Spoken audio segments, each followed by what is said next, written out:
America, a country with some of the most brutal criminals in the world.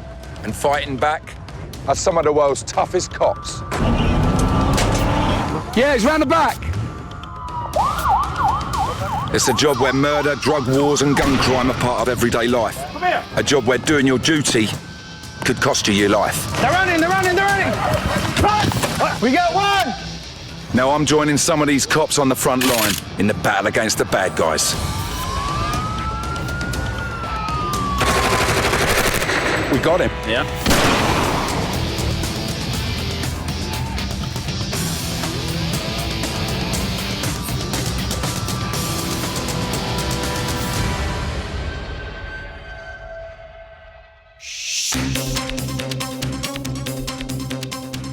Baltimore, Maryland, aka Bodymore, Murderland. On the east coast of the USA, this former industrial port city has been labelled the murder capital of America. Downtown, it's all shiny offices and tourist attractions. I head away from the waterfront and it's a different story. Every week, there are nearly 200 violent crimes and 5 murders. 85% of all homicides here are committed with guns. It's a city with a massive drug problem, where 1 in 10 people is an addict. One is coming! Ho. You have anything on you that I should know about? If you do, we're gonna find it anyway, so I won't make it even harder. We just got a high-ranking officer called for backup. I went to my cell and I looked in the mirror and you know what I said to myself? This shit is not working. Now the police are fighting back. They're mobilising to wage war on the gun-wielding bad guys. And I'm going with them on the city's meanest streets.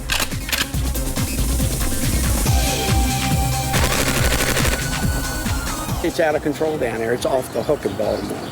It's a shame. 16 years old. I'll be kitted out and trained before going out on patrol with Baltimore's finest. I'll meet the elite attack cops of SWAT and then roll with the Violent Crimes Impact Division. I want to know why this town is being so overrun by drugs and guns, and just what the police have to do to keep law and order here. And I reckon the best place to start is at the very top, with Commissioner of Police Frederick Bielfeld.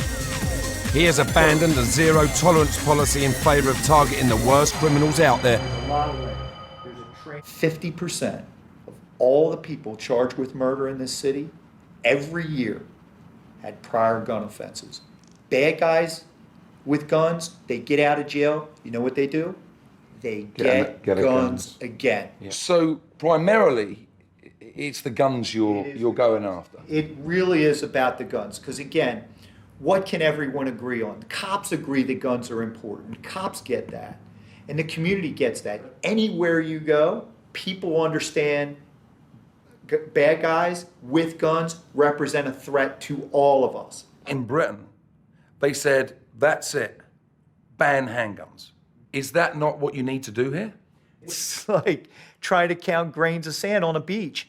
30,000 in a good year. In a good year, we'll seize 4,000 guns. 4,000. They sold 30,000. Yeah. 30,000. You'll never keep up. You can't even keep up with what they sold, let alone what they sell in Pennsylvania and Virginia and Ohio. See, this is the all problem. these states coming in here. If you ban it here, they can still bring them in from outside. Yeah, sure. There are prison cells full of guys for drugs. We lock up drug dealers by the bushel basketful. I'll trade them for a guy with a gun. I've heard the theory, but now I'm going to see it in practice. Just how do the police decide what's important and what's not? On the front line of this fight is Detective Donnie Moses. He has spent the last 15 years combating the guns and dealers. When people start shooting, you know, instead of running away from the gunshots, we run to it. And most times, I would say, we're excited to run to the gunshots. Yeah, He's given me the inside track on what it's like to be a regular patrol in the city.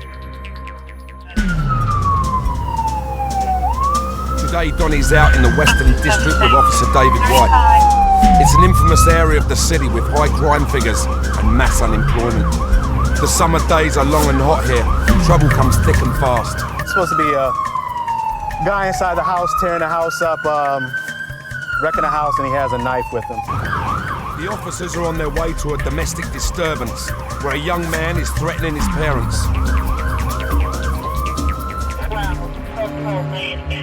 Statewide this year alone, there have been 42 fatal shootings within family homes. Stay on my hip, on my hip.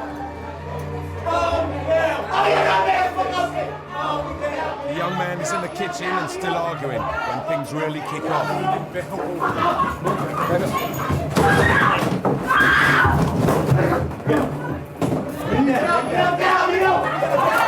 Bring him down to his face, on his stomach, on his stomach. Stop, on his stomach, on his stomach. No. Stop. All right, Cops can't calm him down, but their armour includes a non-lethal weapon. Go. Back up. Come on, Hit him. All right, you turn over. Turn over. They use a taser to stun the suspect. It shoots 2 hooked wires into the man's flesh, sending a 50,000-volt charge through his body. It will take the suspect several minutes to recover. In the first place, you wouldn't go through this. Although it looks like rough justice, using a taser has brought the problem under control and allows the officer to secure the young man safely. All right, 35. We have the individual in custody. No officers injured. Young man apparently was giving his family members a problem. When we tried to gain control of him, tried to talk him out of his rage, it didn't appear to work. Ultimately, we had to tase him. Less than lethal use of force. Once we tased him, we handcuffed him, it's over. The ambulance came and checked the individual out to make sure that he didn't have any life-threatening injuries. Then from there, right now, we're going to transport him to probably the local hospital. They have to take the prongs that were discharged from the taser. They have to take that out of his back and check his vitals. And then from there, he's going to be sent over to our centralized booking. That's where we process all prisoners. He's going to be charged with assault on police officers. According to the makers, 170,000 suspects are tasered across the US every year. As a non-lethal response and an alternative to the gun, it's a no-brainer for the cops. By the looks of things, before I can go out on the streets of the city, I'm going to need some serious coaching in quick thinking and instant response. So here we are at the Baltimore Police Firearms Training Facility. They're going to teach me how to use their guns. Hopefully I won't be getting involved with all that, but they're just going to show me, how to deal with, hostile problems on the street. I'll be using a simulator, which plays out shootout scenarios. It's a bit like a video game which the cops use to sharpen up their shooting skills.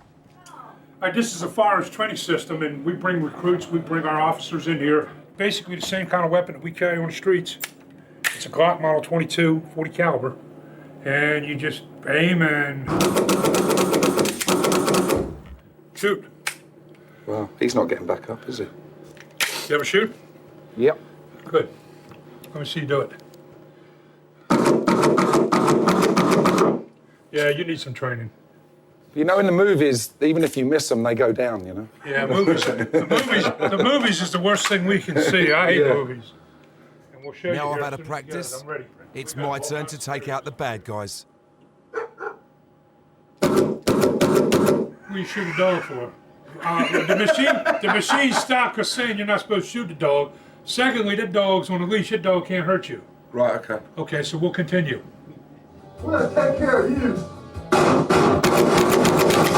She got you. See the red border around the screen? He'll replay it. Let's see if you did hit her. You didn't see her draw that gun, did you? No, not at all. Watch. Yeah. Mister. You got her. That's a non-incapacitating hit, though. That means she's not going to go down. And then she got you, and it's over. Wow. Yeah, it's quick. Tricky one there, right there. You're so focused on him. Yeah, I was focused on him. Most police involved shootings are over in 5 seconds, 3 to 5 seconds. It's boom, boom, and that's it. It's over. Yeah. Yep. It does show how quickly you've got to react. And I was watching the guy. He moves out the way, but she pulls the gun out of his back, and she shot the officer and shot me. But it's although it's on a screen, and it's like a like again, I mean, there you go. That's a real life scenario. That's a real life scenario, isn't it? Just shows what these guys have to deal with. I've only been in Baltimore for 24 hours, and I've already seen that the police here have no time to mess around. Decisions must be instant, and they are the difference between a good outcome and a bad one. Today I'm going on patrol with officers of the Southwestern District. Of the 9 districts that make up the city, it's one of the most dangerous and drug-ridden. I need to get involved in the action so I can really understand what goes on out on the streets. I arrived just in time for afternoon roll call. We are briefed and assigned our patrols for the day. I don't have a clue what to expect, but I'm a bit nervous after hearing what's gone on the night before. Last night there was a shooting, 4 people got shot last night, so we'll see how it goes. The only thing I'm a bit apprehensive about is if we get in a car chase. So buckle up and away we go, I should think. With almost 4,000 assaults on officers every year in the state, body armour is absolutely essential for all cops in the field. I've been in a few cop cars back home, but this is the first time I've ridden shotgun.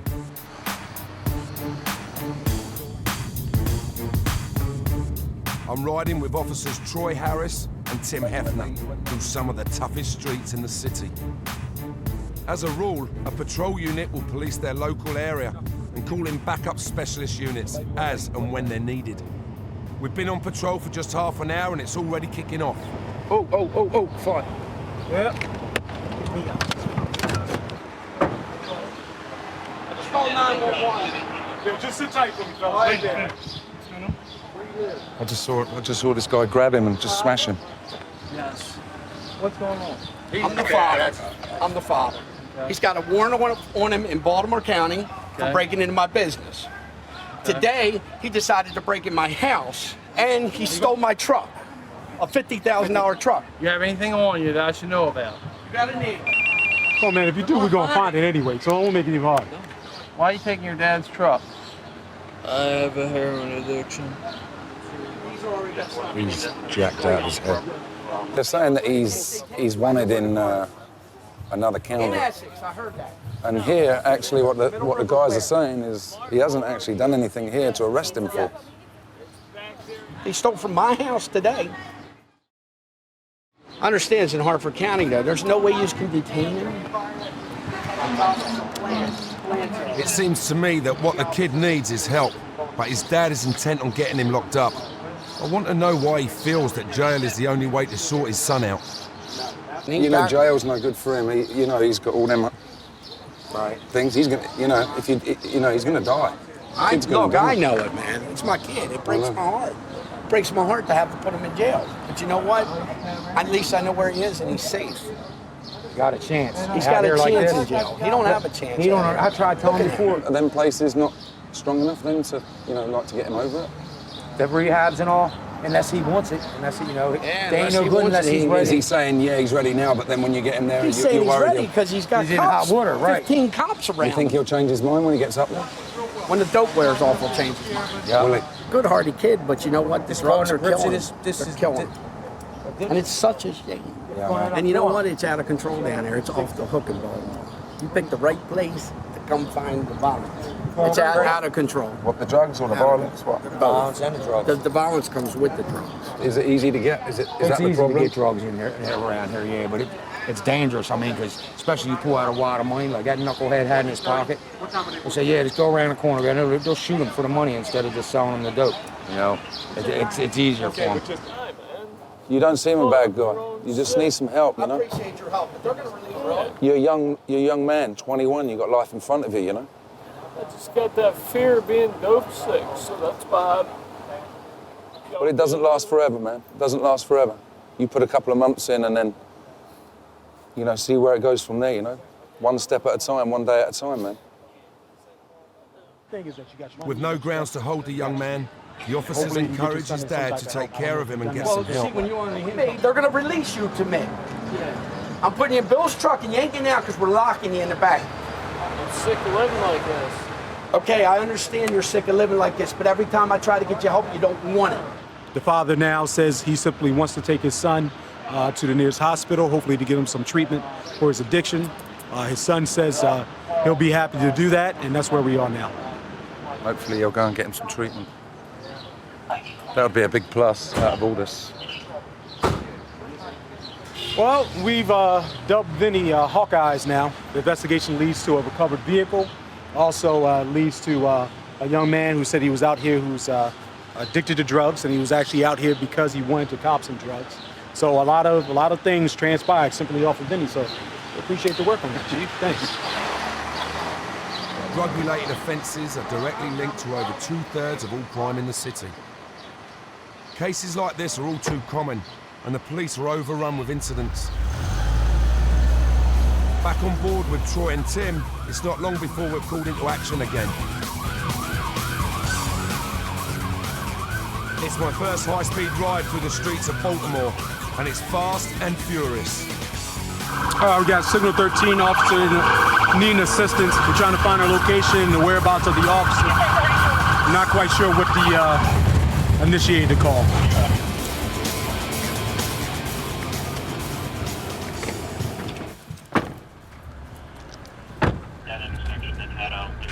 At the scene, 3 suspects are in handcuffs already. You got ID on you, man?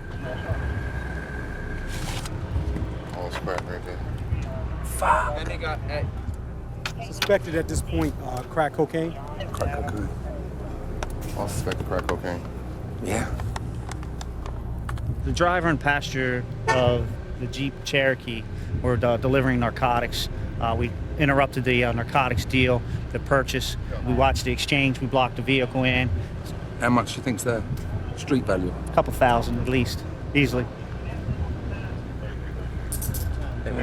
These may be connected to the kid that we saw earlier on. In the state that he's in, why would you feel sorry for these, distributing it? It's their choice. You're not going to stop it. Yeah. Even for a first-time offender, the punishment can be tough. Jail terms can be anything from 10 to 40 years, depending on the amount. But even that doesn't deter the pushers. Many of them deal again when they're released. It's the end of our shift, and I've witnessed the drug problem here firsthand. We head back in, and I've got plenty to think about on the way.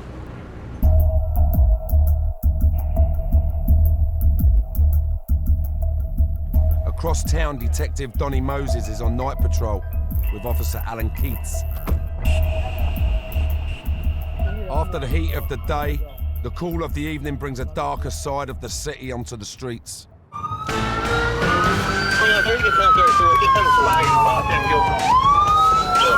We just got a high-ranking officer called for backup. So we're on our way to that location. I mean, at this time, we don't know what's going on, but it sounded pretty urgent, so we're on our way there now.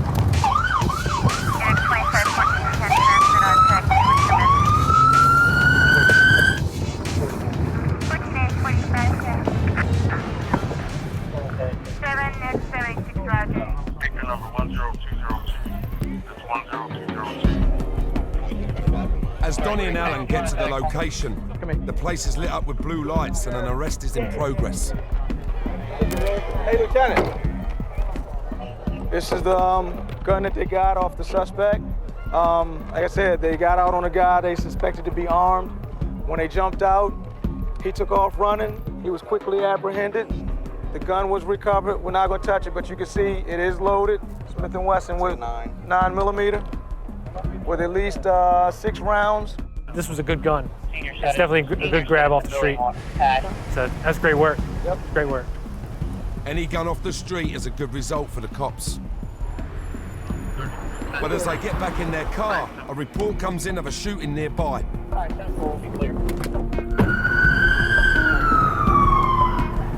We got called for discharging of firearms in an alley.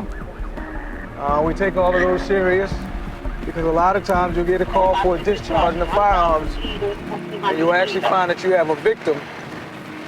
So we're gonna get there.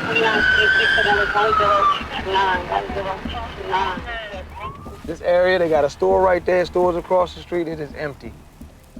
Chances are there was discharging around here and everybody who was here vacated the scene.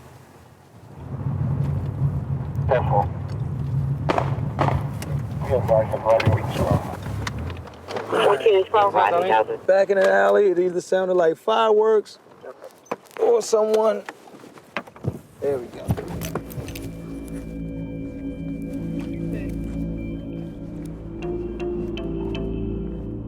Even though they're armed, it's an extremely dangerous situation for Donnie and Alan. Anyone could be waiting in the shadows.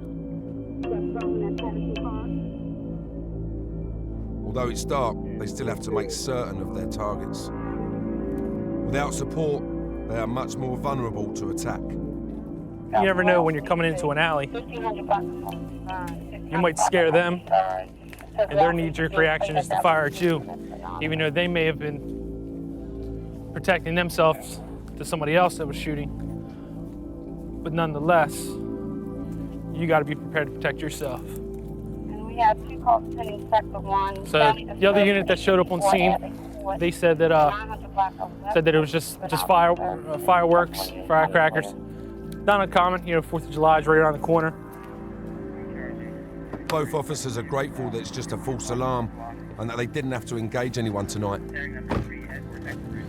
Even though you may not necessarily be in danger at the moment, you just never know when something could pop off. But it's not the last incident of Donnie and Alan's shift, and the next call is very real. Well, at this point, we don't know much. The call has only been out for 5 minutes. Detectives hadn't had a chance to get on the scene yet to evaluate what's happened or the seriousness of it. But we know somebody's been shot, we believe as a result of an armed carjacking. So the night is heating up.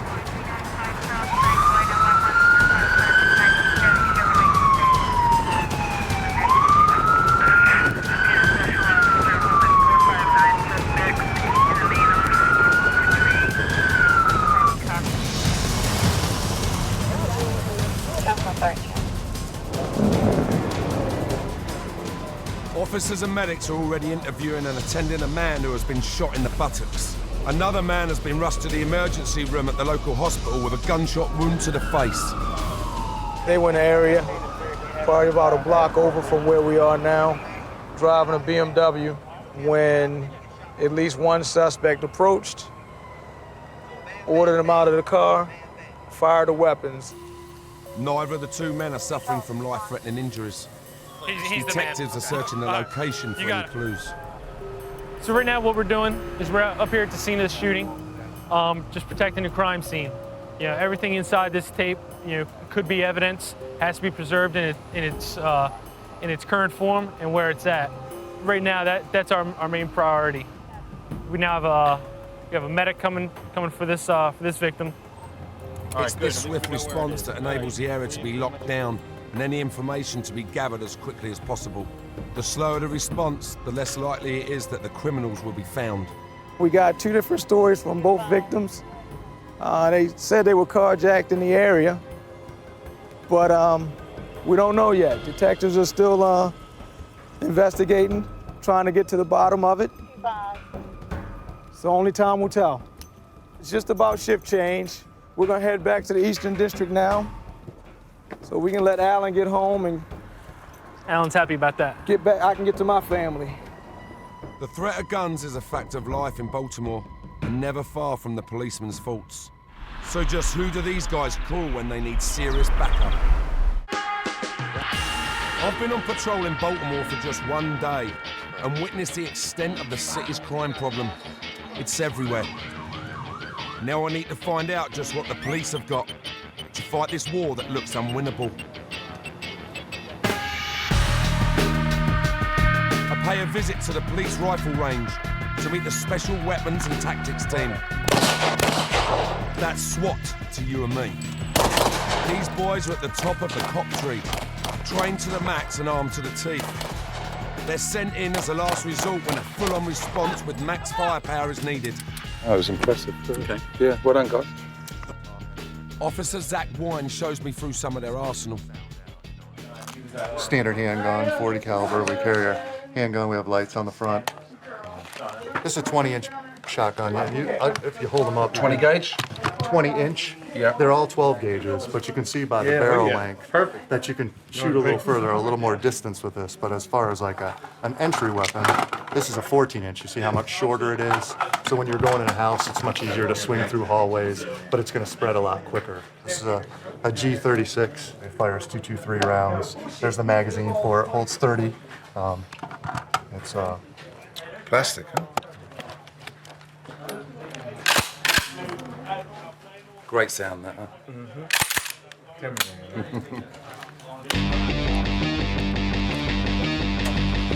You're moving spot to spot. I think this is where the training comes in. You know, like in soccer, they say, how come David Beckham's so good at free kicks, you know, and he'll tell you, practice, practice, practice. Here we go.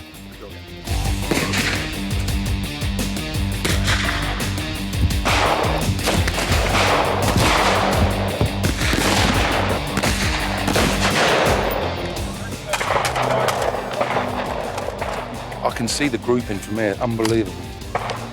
Good grouping. Thanks. I'd have you on my side. These lads are obviously crack shots, but just how good are they, and what does it take to be a member of SWAT? What'd you say? Your score was? Yeah, I got 100, but I'd lie and say it was 100 anyway if the camera was on, right? It was 100. I got them all in. What would happen if you got, say, a low score? Would you have to... A 90 is the lowest score. Yeah, to qualify like a normal police department. Now, they don't use these weapons, but with a normal handgun score, they can score a 70 and still carry a weapon. We can't score any less than a 90 and be on the SWAT team. Next up, it's my turn, and the Sarge sorts me out with some proper hardware. Just take this over your left shoulder and around your head. There you go. Just like that, okay? And then, I'm sure you've handled a weapon before, so just like that.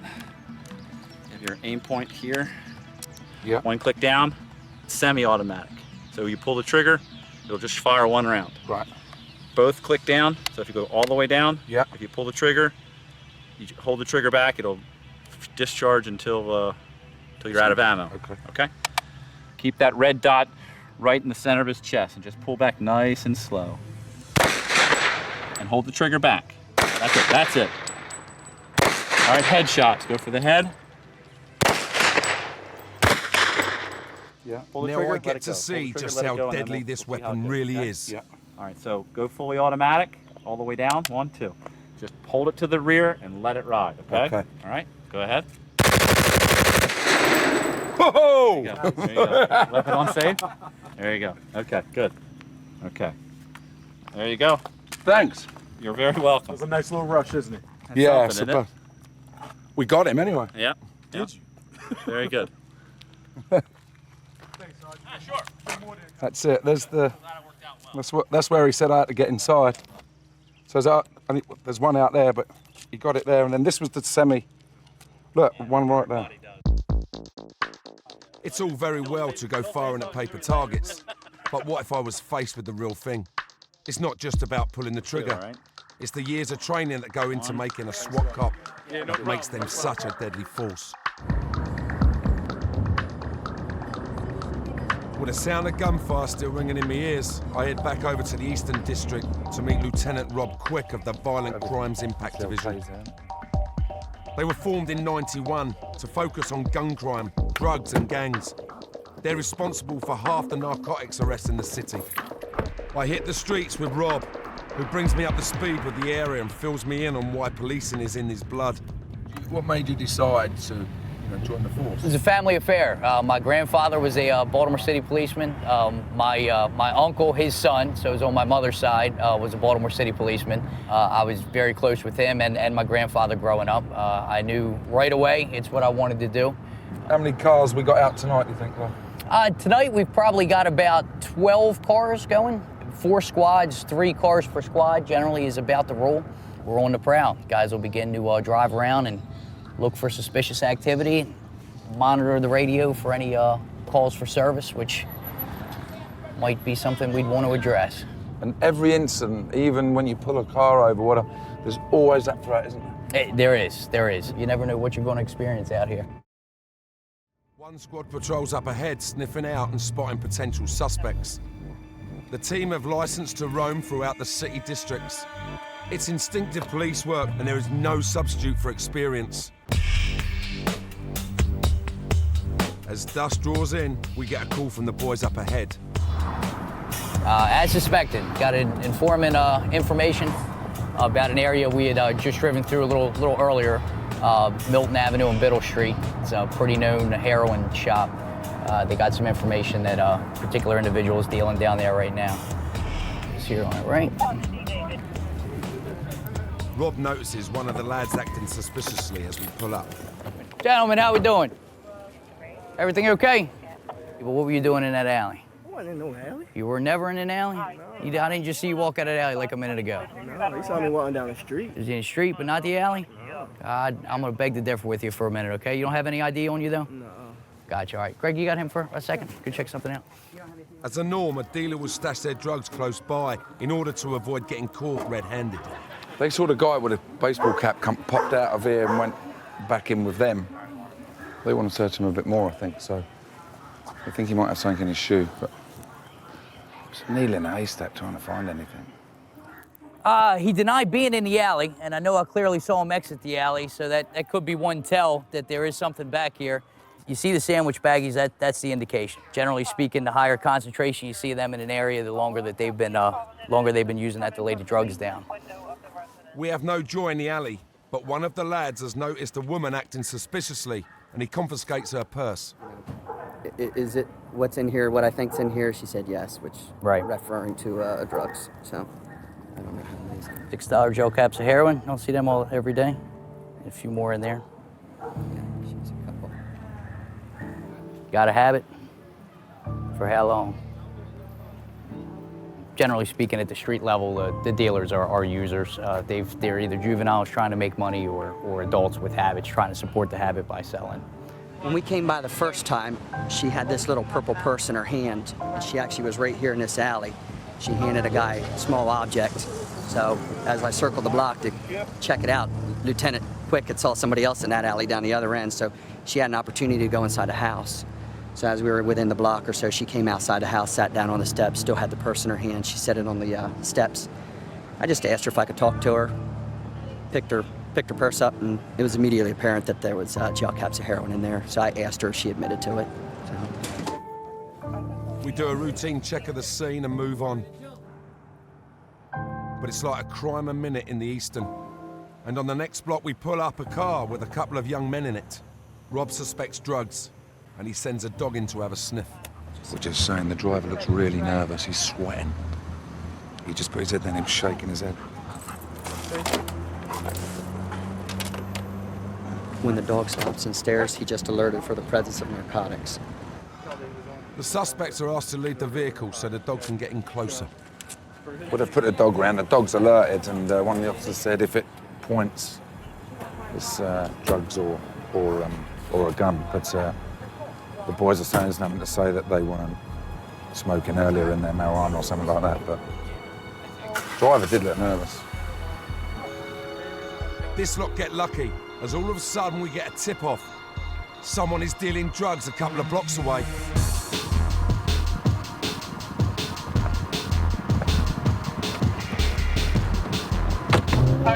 One unit's pulling up in the area right now. See what he reports.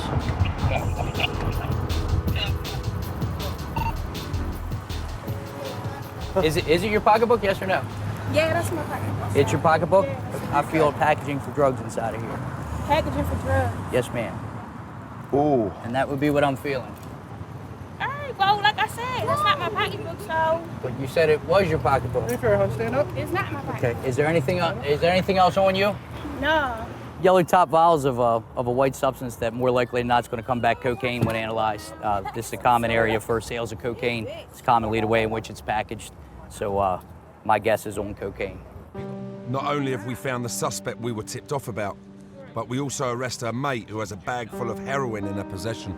Is this the lady here that we were looking for?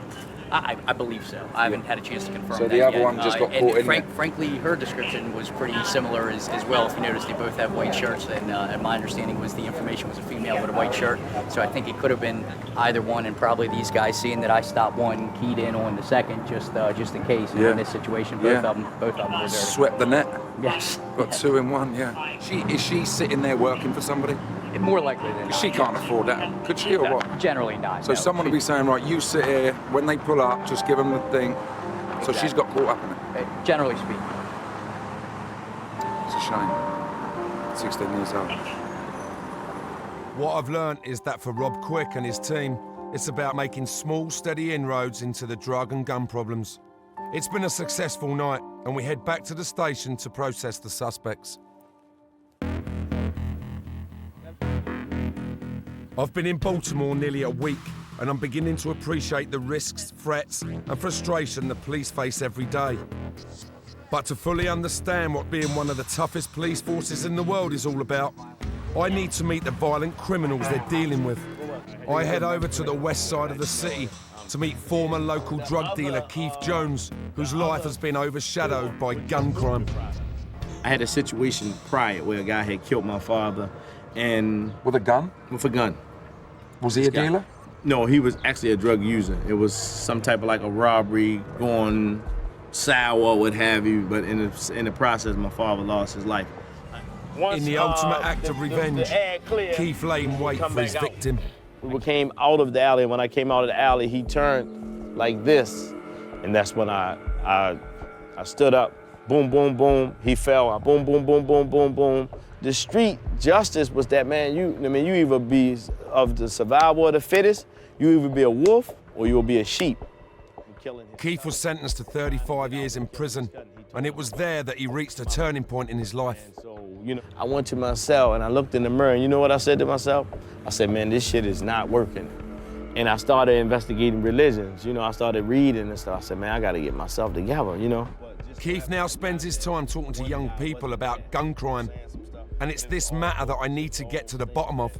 I said to you, go and get me a gun. How long do you honestly think it would take you to get me one? If I called an old friend, I probably could get one within an hour or two. Within an hour? Yeah. And so can all these kids? So can these kids. They probably can get it quicker. They can get it quicker because the reality is what they do with the drug money is that they buy guns. And then even... And is that to make them a bigger wolf? Yeah. So these police are putting their life on the line. Every night. Very dangerous job. Every night they're going out. I would never have the job. even if I wasn't a convicted felon. The cold facts are that on just one street in Baltimore, an estimated $10 million can be made dealing drugs every year, and the gun is a surefire way of protecting that money. Just as I finish with Keith, a call comes in from control. The SWAT team have been mobilised, and they're on their way to a highly charged situation in the centre of town. So we're just going to go up there and see what's going on.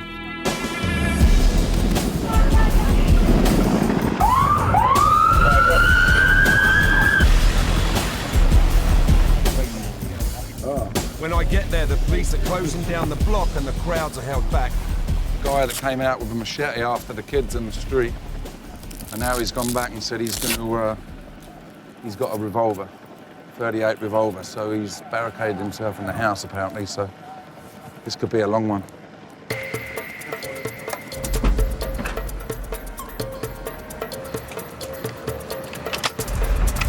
The first team are getting ready to go in and extract the original cops from the line of fire. First one of the week, is it? Yes, sir. Helicopter up there as well. Everything's here. What, man? I'm going to follow the SWAT team up for a closer look. This guy's barricaded himself in up this side street. They reckon he's got a machete and a gun. He's done time in Vietnam. He's about 60 years old.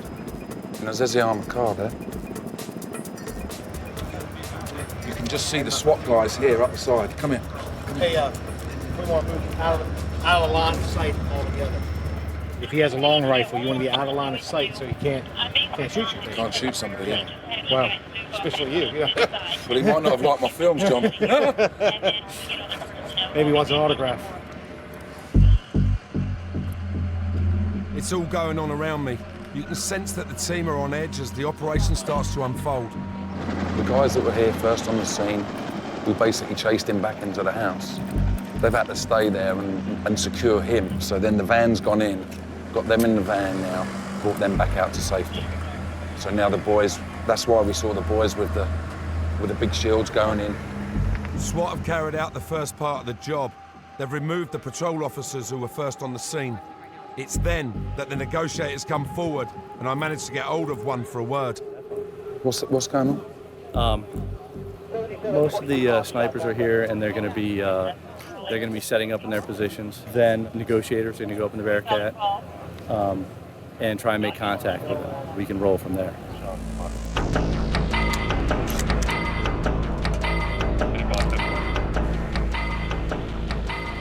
The negotiators are sent in, backed up by a second SWAT team, who are primed and ready to take out the suspect at a moment's notice. The amazing thing is, they've just gone there now, them boys, and they're in full lock and load mode to shoot this guy. I wouldn't like to be that geezer now, I'll tell you that.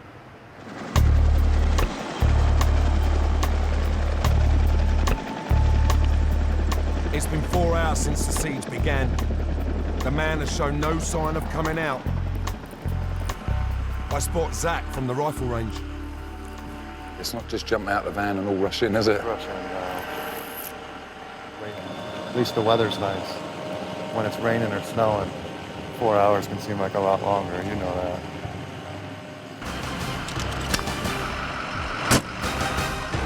SWAT command decides to offer the suspect a final ultimatum.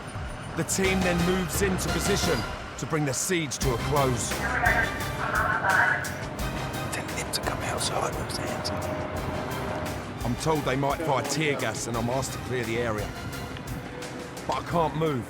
I need to hear what's going on.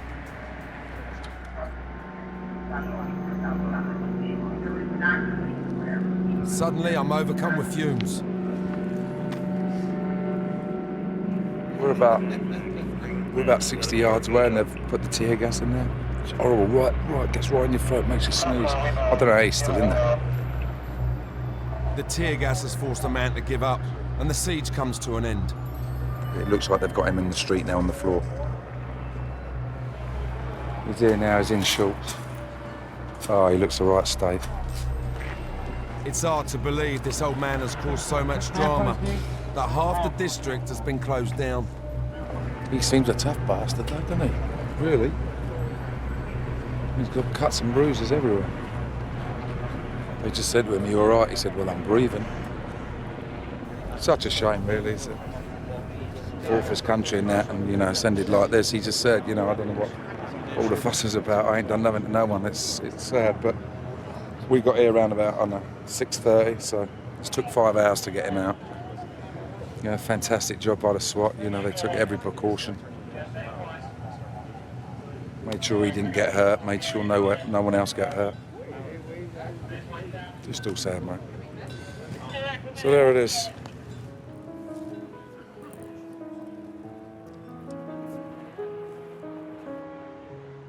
It's been an eye-opening week for me in Baltimore. It's a city where the poorer areas are suffering from mass unemployment, where making money from drugs is an easy option. A massive 10% of the population are addicts and ready to do anything to get high. It's no wonder the cops of Baltimore are struggling to cope. Being a cop here is not just about bigger firepower and taking people out. It's about training, skill, instinct, and the ability to make decisions in an instant, which makes these guys some of America's toughest cops.